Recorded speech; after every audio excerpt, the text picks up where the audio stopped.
Bonjour à tous, ravi de vous retrouver ici dans une nouvelle vidéo consacrée aux chrysanthèmes. Donc pour ceux qui se rappellent de la dernière vidéo que j'avais fait là-dessus, on avait montré que le chrysanthème pouvait revenir chaque année et que beaucoup de gens les jetaient une fois qu'ils étaient fanés durant la période de floraison. Donc ici on peut voir que celui que j'avais taillé la fois dernière, il a bien poussé. Donc on peut le mettre dans son jardin, ça peut être intéressant de le mettre dans son jardin car c'est une vivace qui revient chaque année. Mais ici, on va s'en servir pour refaire des boutures, pour de nouveau faire nos pots de chrysanthèmes pour mettre l'année prochaine, enfin cet automne-ci, au cimetière pour les personnes de notre famille qui seraient parties. Et ça va éviter donc des frais au niveau des magasins. Donc ça peut être intéressant de le faire. Donc ici, on va montrer comment le bouturer. Donc il vous faut un sécateur. Ici, j'ai pris une petite plaquette alvéolée avec les trous de drainage en dessous. Et alors, il nous faut du terreau semi-bouturage qui est déjà préparé et légèrement humidifié. Et donc maintenant nous allons préparer et prélever deux boutures. Donc ici c'est tout simple, on vient prélever une petite bouture de 5 à 10 cm. On coupe à plat en dessous d'une feuille. On enlève les feuilles qui gênent, on peut même le faire à la main, c'est pas un problème. Il y en a certains qui mettent de l'hormone de bouturage, on peut, mais c'est pas forcément indispensable. On laisse 2 à 3 feuilles, donc ici je vais en laisser 2. Voilà, donc je vais faire la même chose pour les autres et on se retrouve pour la suite.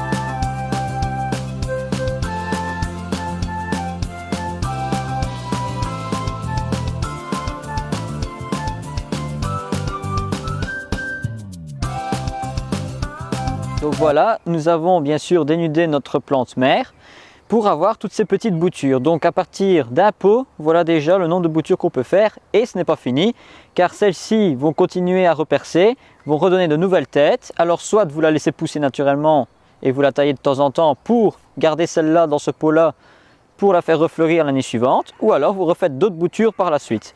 Donc ici maintenant nous allons remplir notre alvéole de terreau. Et nous allons venir placer une bouture dans chaque alvéole. Et si j'ai pas assez de place, je mettrai mes autres boutures dans des pots.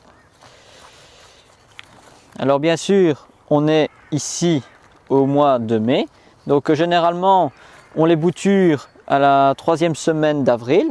L'enracinement peut prendre entre 10 et 20 jours.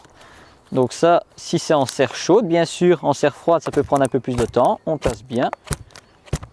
On vient remettre un peu de terre. En l'occurrence ici c'est du terreau. On égalise. Alors bien sûr un truc que j'ai pas prévu, mais c'est pas grave, je le ferai avec mon doigt.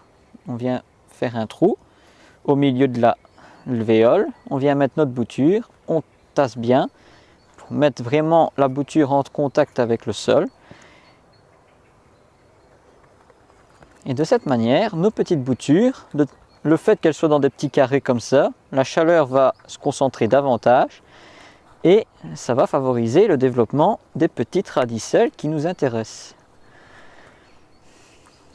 Donc ici, nous allons les mettre en serre froide. Bien sûr, à partir du mois d'avril, mai, nous avons des températures qui remontent. Le soleil donne bien sur la serre, donc la serre chauffe jusqu'à 25 degrés, donc il faut l'aérer. Et à partir de la mi-mai, voire la 3e semaine de mai, nous pourrons les mettre dans des pots. Alors bien sûr, nous avons le choix, soit on les met dans des petits pots pour les garder de taille moyenne, soit on les met dans des pots à chrysanthèmes et on les aura un peu plus grands, comme chez le producteur, quand on les achète.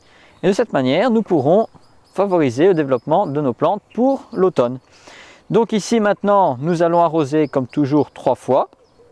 Et nous allons placer ça en serre. Donc maintenant nous allons aller voir où je vais les placer. Donc voilà, maintenant nous avons fini les boutures, nous avons arrosé. Et nous avons placé nos chrysanthèmes sur une tablette dans la serre froide.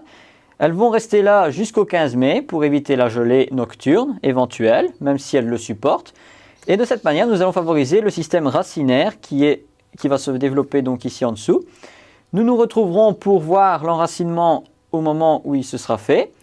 Et nous vous montrerons ensuite la continuité de la culture. Donc on vous montrera quel pot choisir en sachant qu'il y en a plusieurs. Et nous vous montrerons quels sont les travaux effectués à partir de là jusqu'à la Toussaint pour pouvoir les mettre au cimetière ou décorer votre maison. Donc vous voyez que c'est quand même assez simple. Il y a beaucoup de gens qui les jettent alors qu'il suffit de les récupérer. C'est de l'économie au niveau de l'argent et en plus de ça, tout le monde est un petit producteur et tout le monde peut faire ce genre de travaux. Et ça permet de satisfaire aussi vos travaux de jardinage et vous donner satisfaction. Donc j'espère que cette vidéo vous aura plu. N'hésitez pas à nous laisser des questions si vous en avez. N'hésitez pas à partager aussi pour ceux qui sont éventuellement adeptes du jardinage. Et à très bientôt pour une nouvelle vidéo sur la main verte. Au revoir.